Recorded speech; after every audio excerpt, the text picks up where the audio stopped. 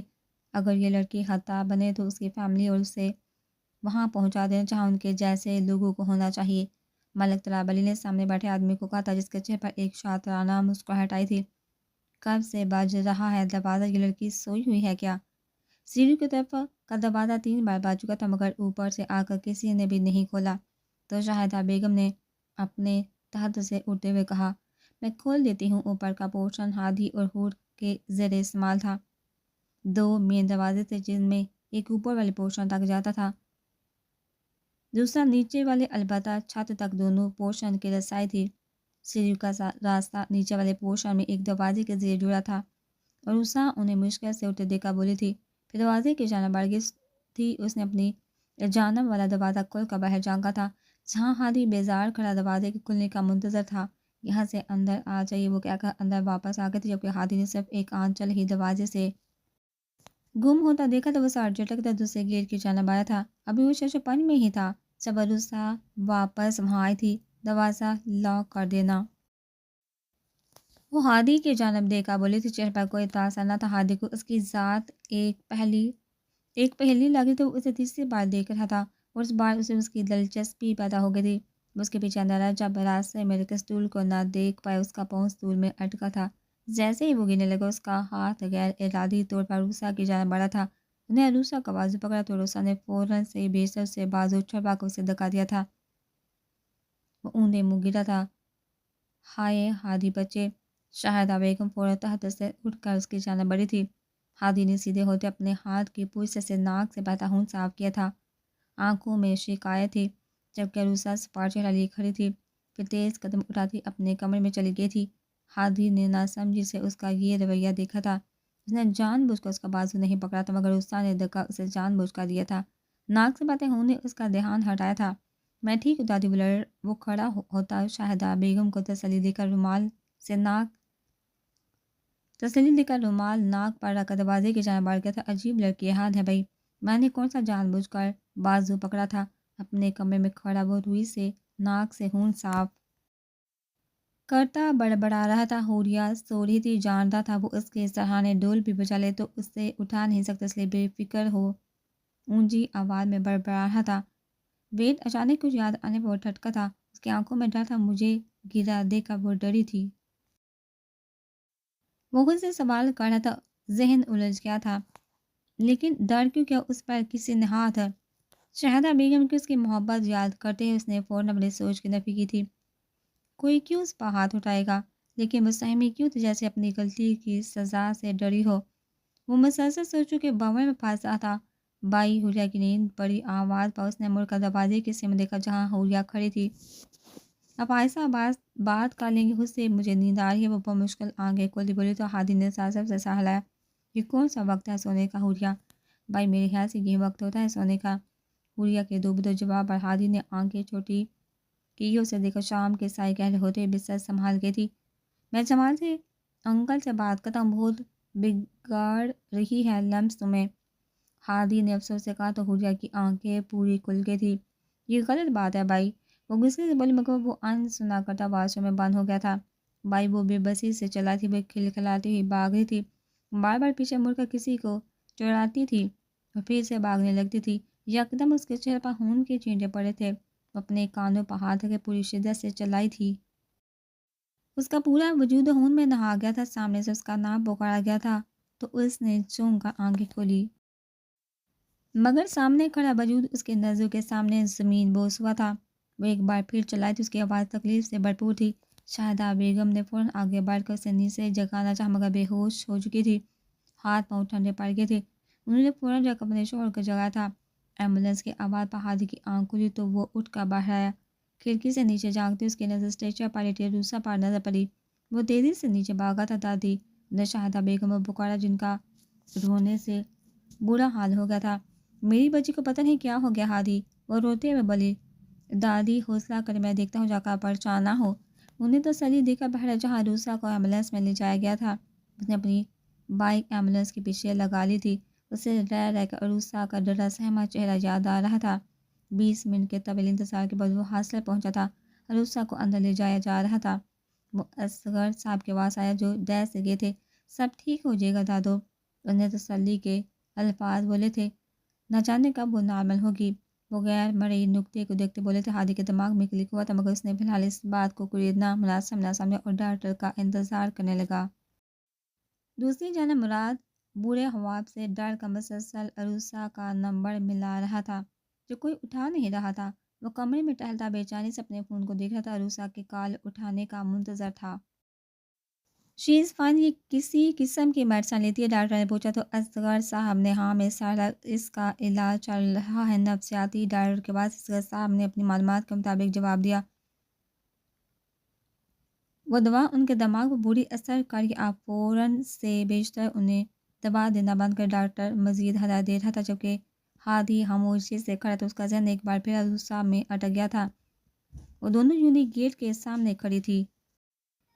کل ہی وہ لاہور پہنچی تھی۔ رات باسط کے اپارٹمنٹ میں آرام کرنے کے بعد وہ یونی گئی تھی۔ باسط کھانے کے وقت لمس کو لینے آنے والا تھا، تب تک اسے یونیورسٹی میں رکنا تھا۔ عمارت کی اینٹیں گن لی ہوں تو اندر چلے، اس نے اب بیہا پر طنز کیا تو بیہا نے اسے گرا۔ لمس نے اسے چڑھایا تو وہ منہ بگاڑتی آگے بڑھ گئی۔ لمس منحل کی آواز پر رکی تھی جبکہ بیہا ہاسٹل کی جانب بڑھ گئی تھی۔ اسے تیز گام کے پیچھے جاؤ ذرا، اس نے بیہا کی جانب دیکھتے ہوئے تو منحل مسکرا کر اس کے پیچھے بھاگی تھی۔ پاگل کی دوست بھی پاگل ہے، وہ دل ہی دل میں بولی تھی۔ باسط کو میسج کر کے وہ آگے بڑھ گئی تھی جب اچانک شارق اس کے سامنے آیا تھا۔ اس کے اچانک آنے پر لمس کا ہاتھ فوراً دل پر گیا تھا، پھر چہرے پر غصہ آیا تھا۔ سوری، میرا ارادہ تمہیں ڈالنے کا نہیں تھا۔ انہیں معذرت کی تو لمس جو اسے ساتھ سنانے والی تھی اپنا ارادہ ترک کر گئی۔ دیکھو تمہاری دوست بتائے ہوگا کہ میں تم سے ملنا چاہتا ہوں۔ لمس نے ناسمجھی سے دیکھا۔ میں گھما پھرا کر بات نہیں کروں گا، مجھے تم پسند ہو، شاید یہ محبت بھی ہو سکتی ہے، لیکن شاید کے چلتے میں اپنا نقصان نہیں کر سکتا۔ میں تمہارے گھر اپنی امی کو بھیجنا چاہتا، تم سوچنے کا وقت لے سکتی ہو، اگلی ملاقات میں مجھے اپنا جواب دے دینا چونکہ میں جانتا ہوں مثبت ہوگا۔ اپنی بات کر تیزی سے وہاں سے چلا گیا تھا۔ لمس ہکا بکا کھڑی سے شارق سے امید نہیں تھی کہ وہ یہ بات کر گا، لیکن منحل نے تو کہا تھا، یہ بیہا کا پوچھ رہا تھا۔ منحل کے بعد یاد آتے ہی وہ مڑی تھی تاکہ شارق سے خود پوچھ سکے مگر وہ غائب ہو چکا تھا۔ دنیا کے سارے پاگل میری زندگی میں آتے ہیں، وہ بڑبڑائی تھی۔ شارق کو ڈان کے آفس جانا تھا۔ دوسرا وہ جانتا تھا ہر لڑکی اچانک ایسے سوال پر ہمیشہ انکار ہی کرتی ہے، اس لیے لمس کے پاس دھوکہ نہیں تھا۔ وہ بعد میں اس سے دوبارہ بات کرنا چاہتا تاکہ اسے کل کر سکے۔ ڈان کے آفس میں میٹنگ 1 گھنٹے کا وقت لے چکی تھی۔ وہ خوش باہر آیا تھا جب اس کی نظر سر حمید پر پڑی جو خوشگوار لہجے میں باسط سے بات کرے تھے۔ دیکھو شارق، اس جاب کے لیے مجھے میرے خاص دوست نے تمہارا نام ریکمینڈ کیا تھا۔ تمہاری قابلیت کے بارے میں مجھے پہلے ہی کوئی شک نہیں ہے مگر اس ریکمنڈیشن کے بعد میرے لیے پہلی چوائس تم ہی ہو۔ اس کے ذہن میں سر حمید کے الفاظ گونجے تھے۔ یکدم آس پاس گھٹن کا احساس بڑھنے لگا تھا۔ تم بہت ضدی ہو شارق، لیکن یہ بک میری ہے، میں تمہیں نہیں دوں گا۔ ایک اور آواز ذہن میں ابھری تھی۔ 12 سالہ باسط اس کے سامنے کھڑا غصے سے بول رہا تھا، تمہاری وجہ سے تمہاری گری تھی شارق، تم کب اپنی حرکتوں سے باز آؤ گے؟ یہ آواز اس کے ابو کی تھی۔ اس دن اس نے باپ سے بری طرح مار کھائی تھی۔ ہلو جانے دے اسے۔ باسط کی بات سن کر اس کے باپ کا ہاتھ رکا تھا۔ شارق، کیوں چاہیے بائک تمہیں؟ تم جانتے ہو ہماری آمدنی اتنی نہیں ہے بیٹا۔ باسط، بیٹا یہ چیک ہے؟ ماں کی آوازیں ذہن میں گونجنے لگی تھی۔ اس کے ساتھ حمید و باسط خود پر ہنستے ہوئے محسوس ہو رہے تھے۔ وہ الٹے قدم لیتا یونی سے نکلتا چلا گیا تھا۔ کیوں وہ ہر بار اچھا بن جاتا ہے اور میں؟ اپنے بال نوچتا وہ بولا تھا، آواز میں بے بسی تھی۔ نہیں سر، آپ پلیز تکلف مت کر، مجھے واپس جانا، میں بس اپنی کزن کو لینے آیا تھا۔ سر حمید نے اسے چائے کی آفر تو اس نے سہولت سے انکار کر دیا۔ چلیے اگلی ملاقات میں چائے کا پلان رکھ لیتے ہیں، ہماری پہلی ملاقات ہے اور آپ پہلی بار میں ہی مجھے اچھے انسان لگے ہیں۔ سر حمید نے تعارفی انداز میں کہا تو باسط مسکرایا۔ باسط بات چلیے لمس کی آواز سن کر مڑا تھا، پھر سر حمید سے مصافحہ کرتا لمس کے ساتھ آگے بڑھ کے، میں نے آپ سے کہا تھا سر سے بیہا کے لیے بات کیجیے گا تاکہ اسے کوئی پریشانی نہ ہو، آپ تو پکی دوستی کر کے بیٹھ گئے۔ لمس نے اسے چھیڑا تو باسط سر جھٹکتا مسکرا دیا۔ اصل میری ٹرین 2 گھنٹے بعد کی ہے، مجھے اپنی خالہ سے ملوا لائیے جلدی، لمس نے ضد کرتے ہوئے کہا۔ ضد مت کرو لمس، مجھے آفس سے واپس جانا ہے۔ باسا نے اسے ٹالا تھا۔ وہ نہیں چاہتا تھا شارک لمس کے سامنے ہی اس سے بدتمیزی کرے، پر لمس کو چاہتا تھا اگر اس کے سامنے شارک نے کچھ ایسا کیا تو بات بہت بڑھ جائے گی۔ اوف بھائی، میں کیا اکیلی اسٹیشن پر مسافر گنوں کے لمس نے چیتے ہوئے پوچھا تو باسا مسکرایا۔ ویکینڈ ہے تو 2 چھٹیاں میری، میں ہوں تو تمہیں چھوڑنے واپس جاؤں گا۔ رات کی ٹرین میں بکنگ ہو گئی ہے، اب تم میرے اپارٹمنٹ میں جاؤ گے اور آفس سے واپس آ کر ہم کراچی کے لیے نکلیں گے۔ باسا نے پورا پلان ترتیب دیا تھا، لیکن طیب نے کہا تھا حالت سے مل کر آنا ورنہ وہ آپ کے کان کھینچے گی۔ لمس نے ایموشنل بلیک میل کیا تھا۔ لمس باسا نے اس کا نام لیا تو وہ مسکرا دی، جو اس بات کا ثبوت تھی کہ وہ کامیاب ہو گئے تو باسا کو منانے میں وہ بھی جانے سے پہلے شارک سے مل کر پوچھنا چاہتی تھی کہ اس کی سب باتوں کا کیا مقصد ہے۔ میں کل سے تمہیں کال کر رہا ہوں روسا، تمہیں میرا کچھ خیال ہے میں کتنا پریشان ہوں تمہارے لیے؟ دوپہر کے قریب جاگو سے ڈسچارج ملا تھا۔ اسی دوران اس نے ہادی اور اپنے دادا کو میرے ساتھ دیکھا تھا، جو بولنے لگی تھی پھر سے اپنے ہول میں بند ہو گئی تھی۔ وہ گھر واپس آئی تو اپنے موبائل پر مراد کی مس کال لے کر اسے کال بیک کی جو پہلی بار پہلے اٹھا لی گئی تھی۔ دادی کے ساتھ ہی فون دوسرے کمرے میں تھا۔ انہیں جھوٹ بولا تو مراد نے گہری سانس بھری۔ ہماری آواز سے اندازہ ہو رہا ہے مجھے روسا تم جھوٹ بولنے لگی ہو۔ مراد کی بات پر مسکرائی تھی۔ اس کی دوا لے کر کمرے میں داخل ہوتا ہادی چونکا تھا۔ میرے سچ سننے کے لیے تم نہیں ہو جہاں، اس لیے جھوٹ بولنا سیکھ رہی ہوں۔ روسا کی شکست زدہ آواز سن کر ہادی کا دل بے چین ہوا تھا، جبکہ مراد چپ ہو گیا تھا۔ میں تم سے ملنے آ رہا ہوں تمہارے سارے سچ سننے، مراد نے کہہ کر فون بند کر دیا تھا۔ روسا مسکرا کر آنکھیں موند گئی تھی۔ ہادی دوا کا شاپر وہیں ٹیبل پر رکھ کر واپس چلا گیا تھا۔ مت کرو مراد، تمہارا رویہ مجھے پھر سے سہمی کر دے گا۔ وہ دل ہی دل میں مراد سے مخاطب تھی، کس طرح تجھ سے کہیں کتنا بھلا لگتا ہے تجھ کو دیکھیں، تیرے دیدار میں گم ہو جائیں ہم، تیرے شوق میں یوں خود کو گوا بیٹھے ہیں جیسے بچے کسی تہوار میں گم ہو جائیں۔ شان کی برتھ ڈے ہے، کیک ہم کاٹیں گے۔ مجھے نہ پچھلے کئی سالوں سے اسپیشل فیلنگ آتی ہے جب دو بار سیلیبریشن ہوتی ہے اور چیف گیسٹ میں ہوتی۔ بنی نے لیپ ٹاپ آن کرتے ہوئے کہا تو اس کی بات پر عطرت بیگم اور مدثر صاحب دونوں مسکرائے تھے۔ ہائے شان، برتھ وش نہیں کرو گے؟ ویڈیو کال پر شان کہتے بنی نے اتراتے ہوئے کہا تو شان نے آئی برو اچکاتے اپنے ماں کی جانب دیکھا جو مسکراہٹ دبائے کھڑے تھے۔ ہو جاؤ خوش، جتنا ہونا ہے، چند ماہ بعد میں آ رہا ہوں واپس۔ شان نے اپنے دل اسے جتایا تھا مگر اس کی مسکراہٹ گہری ہوتی دیکھ کر اس نے ناسمجھی سے اسے دیکھا۔ چند ماہ بعد میری پھر سے برتھ ڈے ہے، وہ بھی اصل والی۔ اسے چرا کر وہ ہنسی چلی گئی۔ شان نے عزت بیگم مدثر صاحب کی جانب دیکھا، میرے آنے تک اس کا علاج کروا لے، میں ایک پاگل کے ساتھ کیسے گھر میں رہوں گا؟ شان نے دہائی دی تو بنین کی ہنسی تھمی۔ انہیں ہونہار نظروں سے شان کو گھورا تھا۔ یاد رکھنا پاگل کچھ بھی کر سکتے ہیں، وہ ہلکے سے غصے سے بولی تھی۔ میں اتفاق کرتا ہوں تمہاری اس بات سے، پاگل اور بنین کچھ بھی کرنے کی صلاحیت رکھتے ہیں۔ اس نے تائیدی انداز میں سر ہلاتے ہوئے کہا تو اس کی بات پر بیگم اور مدثر صاحب کہہ کر لگا کر ہنسے تھے۔ بنین نے مڑ کر ان دونوں کی جانب شکایتی نظروں سے دیکھا۔ بس مجھے یقین ہو گیا آپ لوگ مجھے کہیں سے اٹھا کر لائے تھے، یہی ہے آپ کی سگی اولاد، بنین نے منہ بگاڑتے ہوئے کہا۔ اسٹاپ اٹ بنین، شان نے غصے سے اسے ٹوکا۔ مدثر صاحب نے غصے سے اس کی جانب دیکھا۔ وہ ہمیشہ ایسی بات کرتی مگر اس بار شان جانتا تھا وہ سچ جان چکی، اس لیے غصے سے اسے ٹوک بیٹھا۔ ماحول کو سنجیدہ ہوتے دیکھ کر اس نے گہری سانس لی۔ تم کیک کاٹو بیٹا، مدثر صاحب نے نارمل ہوتے کہا تو بنین نے نفی میں سہ ہلایا۔ پہلے سچ بتائیے، بنین کی بات پر بیگم مدثر صاحب نے ناسمجھی سے اسے دیکھا جبکہ شان اسے روکنا چاہ رہا تھا۔ کیسا سچ بنین؟ عطرت بیگم نے آگے بڑھتے پوچھا۔ یہی کہ اسے کوڑے دان سے اٹھایا تھا آپ نے؟ انہیں ناراضگی دکھاتے کہا تو شان سر نیچے کیے ہنس دیا۔ ہاں بالکل وہیں سے اٹھایا تھا، تب بھی تو اتنا گندا رہتا تھا بچپن میں۔ مدثر صاحب نے اس کا مذاق اڑایا تو شان نے منہ بسوڑا۔ بس کرے پاپا، شان نے چڑھتے ہوئے کہا جو مزید اس کی حرکتیں یاد کروانے کا سوچ رہے تھے۔ وہ دونوں اس کے چہرے پر ہنسے تو وہ ان کے ساتھ ہنسنے لگا۔ جی جناب، ہماری پوری نظر ہے اس لڑکی پر۔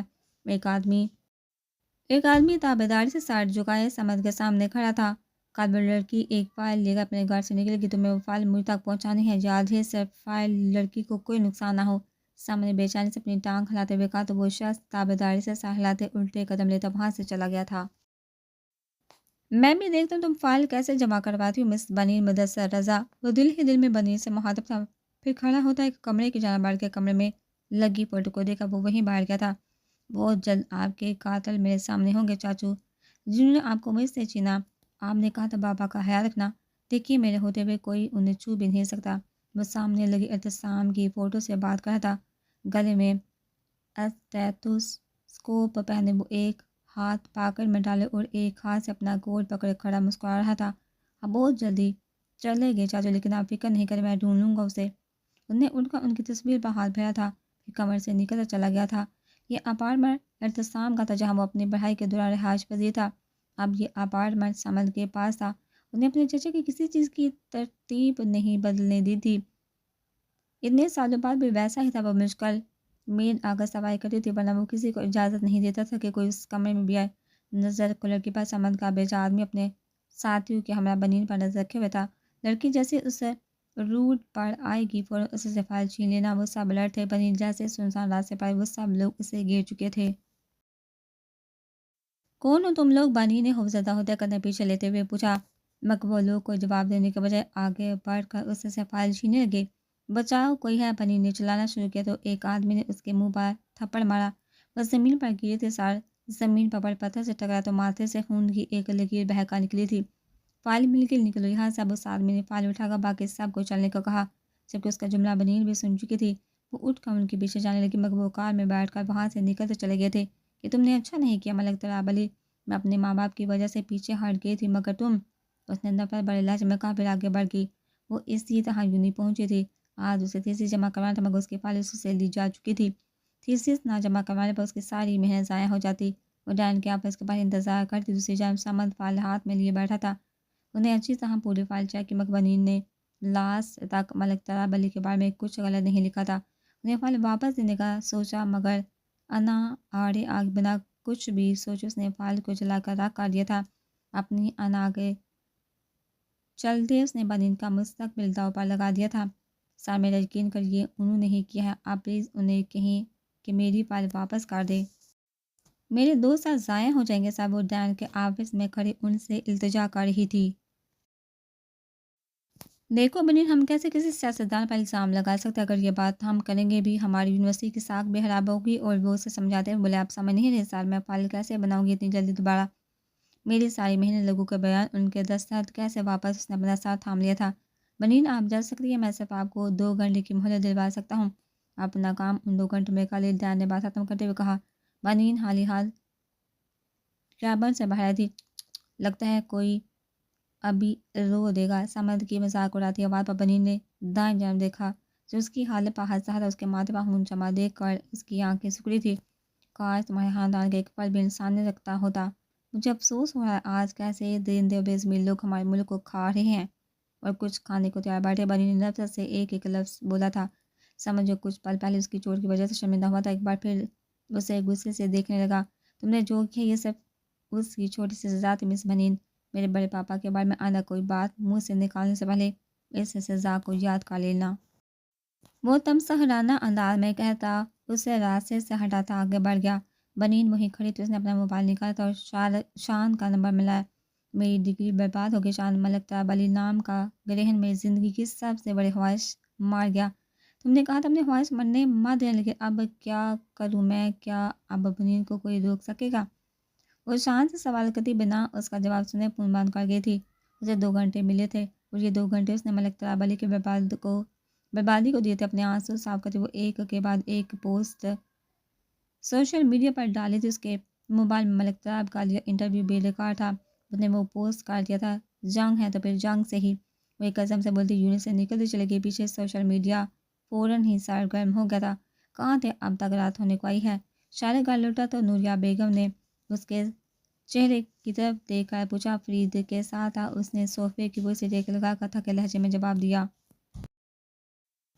ہر وقت اس دوست کے ساتھ ہمارا گرد بنے رہتے ہو، آج کیپا ہوتے تو لمس سے بھی مل لیتے۔ نوریہ بیگم نے افسوس بڑے لہجے میں کہا، بادشاہ آیا تھا، میں نے آپا سے کہا تھا اس بار لمس آئے تو بادشاہ سے کہنا اسے یہاں لے کر آئے۔ وہ بچی بہت پڑھی ہے، نوریہ بیگم نے مسکراتے ہوئے کہا تو شارق نے کوفہ سے ماتھا مسا۔ آپا بادشاہ کی شادی کرنا چاہتی ہے؟ آپ تو نوکری والا ہو گیا، پھر جہاں اکیلا رہتا تو آپا کہہ رہی تھی کہ اس کی شادی کر دیں گی تاکہ کوئی اس کا خیال رکھنے والی بھی ہو۔ شادی کی عمر تو تمہاری بھی ہے، ماشاءاللہ سے میرا بیٹا نوکری بھی کرنے لگا ہے۔ بس اب جلد از جلد میں لڑکی ڈھونڈ کر تیری بھی شادی کر لوں گی۔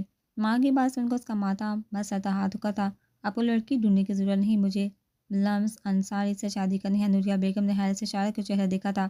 لمس جاذبہ کے دیور کی بیٹی انہوں نے تصدیق کرنا چاہی تھی۔ وہ اسی لمس کی بات کر رہا ہے جو وہ سمجھ رہی تھی۔ شارک نے ہاں میں سالا تھا، مگر وہ تو باسط کی معامل، اگر اس بات میں آپ کو باسط سے کمپرومائز کرنا ہے تو رہنے دو، مجھے شادی ہی نہیں کرنی۔ وہ یکدم بے کتاب بولا تھا، میں بس یہ کہہ رہی تھی کہ تم لمس کو کہاں جانتے ہو، کبھی دیکھا تک نہیں، کبھی ملے نہیں، اور اچانک سے اسے شادی کا فیصلہ۔ وہ کنفیوز تھی اور پریشان بھی، مجھے لمسا ہی ماں، باقی میں کچھ نہیں جانتا۔ وہ ان کے سوال کو اگنور کرتا اپنی بات کہہ کر اٹھ کر چلا گیا تھا، مگر چہرے پر ایک مسکراہٹ تھی۔ آج تک تم نے مجھ سے سب چھینا ہے باسط، اب میں تمہیں ایسی چوٹ پہنچاؤں گا کہ تم کبھی میرے مقابل نہیں آ سکو گے۔ وہ اپنی خود ساختہ نفرت میں جلتا یہ بھول گیا تھا کہ صبح وہ کسی سے محبت کا دعویٰ کر کے آیا تھا۔ لمس کی شادی شارک سے، سفر کی تھکاوٹ اتری تو کمرے سے باہر آئی جہاں ایک محفل لگی ہوئی تھی۔ اپنے نام پر لمس نے باسط کی جانب دیکھا تھا۔ نوریہ کہہ رہی تھی شاعر کی خواہش ہے یہ، وہ لمس سے شادی۔ لمس کو دیکھ کر وہ چپ ہوئی تو لمس نے آگے بڑھ کر فروٹ باسکٹ سے سیب اٹھایا۔ جب میری رضامندی لینی ہو تو مجھ تک آ جائے گا، فی الحال میں حوریہ کی خبر لینے جا رہی ہوں۔ سب کو ہکا بکا چھوڑ کر وہ سیب کھاتی باہر کی جانب بڑھ گئی تھی۔ جب باسط نے اس کے انداز پر مسکرا کر سر جھٹکا تھا، لمس گھر سے نکلی تو اس کے ذہن میں شاعر کے الفاظ گونجے، میں گھما پھرا کر بات نہیں کروں گا، مجھے تم پسند ہو، شاید یہ محبت بھی ہو سکتی ہے، لیکن شاید کے چلتے میں اپنا نقصان نہیں کر سکتا۔ میں تمہارے گھر اپنی امی کو بھیجنا چاہتا، تم سوچنے کا وقت لے سکتے ہو، اگلی ملاقات میں مجھے اپنا جواب دے دینا، جو کہ میں جانتا ہوں مثبت ہی ہوگا۔ ہی از ٹو فاسٹ، وہ ہلکا سا مسکرائی تھی، پھر حوریہ کے پورشن کا دروازہ بجانے لگی۔